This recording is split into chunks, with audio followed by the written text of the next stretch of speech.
ఇక ధాన్యం కొనుగోళ్లలో నిర్లక్ష్యంపై నిరసనగా సిద్దిపేట జిల్లా తోగుట మార్కెట్ యార్డులో రైతులు ఆందోళనకు దిగారు. మార్కెట్కు ధాన్యం తీసుకొచ్చి రోజులు గడుస్తున్నా కొనుగోలు చేపట్టకపోవడంతో రోడ్డుపై బైఠాయించారు. నిరసన తెలుపుతున్న రైతులకు బీఆర్ఎస్ నాయకులు మద్దతు తెలిపారు. అప్పుడు పంట పండించేందుకు యూరియా కష్టాలు తప్పలేదని, ఇప్పుడు పండించిన ధాన్యం అమ్ముకునేందుకు తిప్పలు తప్పటం లేదని రైతులు ఆవేదన వ్యక్తం చేశారు. ఇప్పటికైనా ప్రభుత్వం వెంటనే ధాన్యం కొనుగోలు చేయాలని రైతులు డిమాండ్ చేశారు.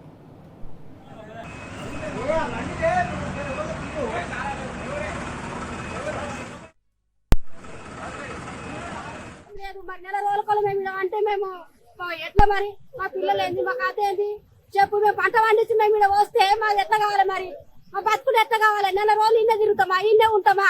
ఇదేమో ఇంత ఇంత ఇంత బాధలు మాకు ఏడ కూడా కావాలి. ఇదేం రైతో ఏం కథనో ఏమో ఇంత తిరిగి కడుపులకు అన్నం లేక నీళ్లు లేక మొత్తం తిరుగుడే ఉన్నది, మాకు తిరుగుడే ఉన్నది. ఇంత అభిమానం ఎక్కర్లేదు. ఈ రాయికి మేము రాయికి ఏమో వరద కొడితే ఎటు పోవాలి? ఆడ ఆగము ఈడ ఆగము ఎటు పోవాలి? ఆడిన వర్గాలు ఉంటే వాళ్ళు ఆగము, ఇట్లా ఆగము అట్లా ఆగము, మొత్తం రైతుల ఆగమే ఉన్నది. వాళ్ళు బతుకుడే మంచిగా ఉన్నది. ఈ రాయికి ఏం చేసి వాళ్ళదే మంచిగుంది. కేసీఆర్ ఉన్నప్పుడు మంచిగానా ఇప్పుడు మొత్తం ఆగమైంది. ఈ రేవంత్ రెడ్డి వచ్చినాక మాకు ఏం మంచిగా చేస్తుండు, ఏం న్యాయం చేస్తుండు మాకు. అధికారంలోకి వచ్చిన రేవంత్ రెడ్డి సర్కార్ రైతుల ఉసురు పోసుకుంటుంది. వ్యవసాయం చేసుడే దండగానే పరిస్థితి తీసుకొస్తుంది. సాగు చేసిన తర్వాత యూరియా కోసం అష్ట కష్టాలు పడ్డారు. యూరియా లైన్లు పడ్డారు. యూరియా లైన్లు పడ్డ తర్వాత యాప్ తెచ్చిర్రు. యాప్ తెచ్చిన తర్వాత యాప్ ధర చేసుకోకపోయి ఆట చచ్చిపోయారు.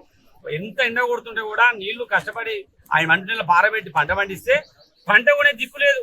పొద్దుడు విత్తనాలు మన పొద్దుడు దాన్ని తీసుకొచ్చి మార్కెట్ తీసుకొచ్చి ఇలా దాటిపోయింది. ఇప్పటికి ఇంతవరకు కొనుగోలు లేవు. కనీసం అయినా ఒక 40-50 టన్నుల ధాన్యం ఉంది అక్కడ, అట్నే మురిగిపోతుంది. ఒక వర్షం కొడితే మొత్తం మోడబడి బయటకు పోయే పరిస్థితి ఉంది. ఇంత అభిమానం ఉంది పరిస్థితి. కేంద్ర ప్రభుత్వం టార్గెట్ అయిపోయింది, రాష్ట్ర ప్రభుత్వం కొనుగోలు చేయాలంటారు.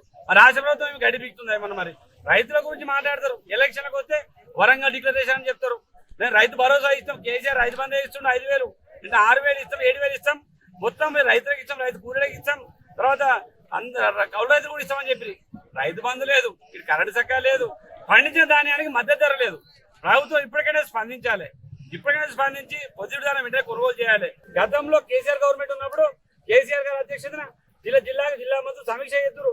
అరే ఎంత పంట సాగు చేసారు, ఎంత ధాన్యం వస్తుంది, మరి ఎన్ని లారీలు కావాలి, ఎంత గోడాలు కావాలి, ఎన్ని సంచులు కావాలి, ఎంత కొనుగోలు ఒక ప్లాన్ ప్రకారం పద్ధతి ఉండే. ఈ ప్లాన్ లేదు, పద్ధతి లేదు. దీన్ని పట్టించుకున్న నాయకుడే లేడు. ఏమనంటే టీఆర్ఎస్ నాయకులు మాట్లాడితే రాజకీయాలు చేసిన అంటారు. ఎవరికి ఏమవసరమే రాజకీయాలు చేయడం? కళ్ళు కనబడదులేవా? ధాన్యం ఎందుకు కొంటారు? తోట మార్కెట్ రావాలి మాట్లాడేటోళ్ళు. కాంగ్రెస్ పార్టీ నాయకులు తోట మార్కెట్లకు వచ్చి పొద్దు విత్తనాలు చూసి దాన్ని చూసి మాట్లాడాలి. ఇలాంటి మాటలు పని చేసుకోవాలి.